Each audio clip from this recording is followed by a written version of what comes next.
Doctor Mohammad Yunus new ইয়র্কে আজকের একটা অনুষ্ঠানে তিনি কথা বলেছেন ভারতের সাথে বাংলাদেশের সম্পর্ক নিয়ে খোলামেলা কথা বলেছেন। তার সাথে এনসিপির নেতারা ছিলেন।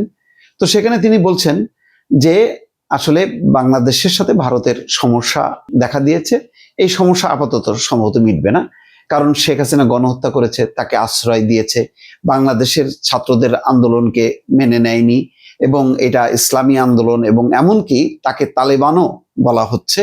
এইরকম কথাগুলো তিনি খোলামেলা ভাবে যেটা বললেন, তাতে বোঝা যাচ্ছে যে এই আমলে তো নাই, আগামী আমলে যে সম্পর্কটা উন্নত হবে ভারতের সাথে, তার কিন্তু কোনো সম্ভাবনা দেখা যাচ্ছে না, যদি না ভারত তার অবস্থান পরিবর্তন করে। তবে তিনি প্রতিটা বক্তব্য যেটা বলেছেন সেটা সত্য, বাস্তব।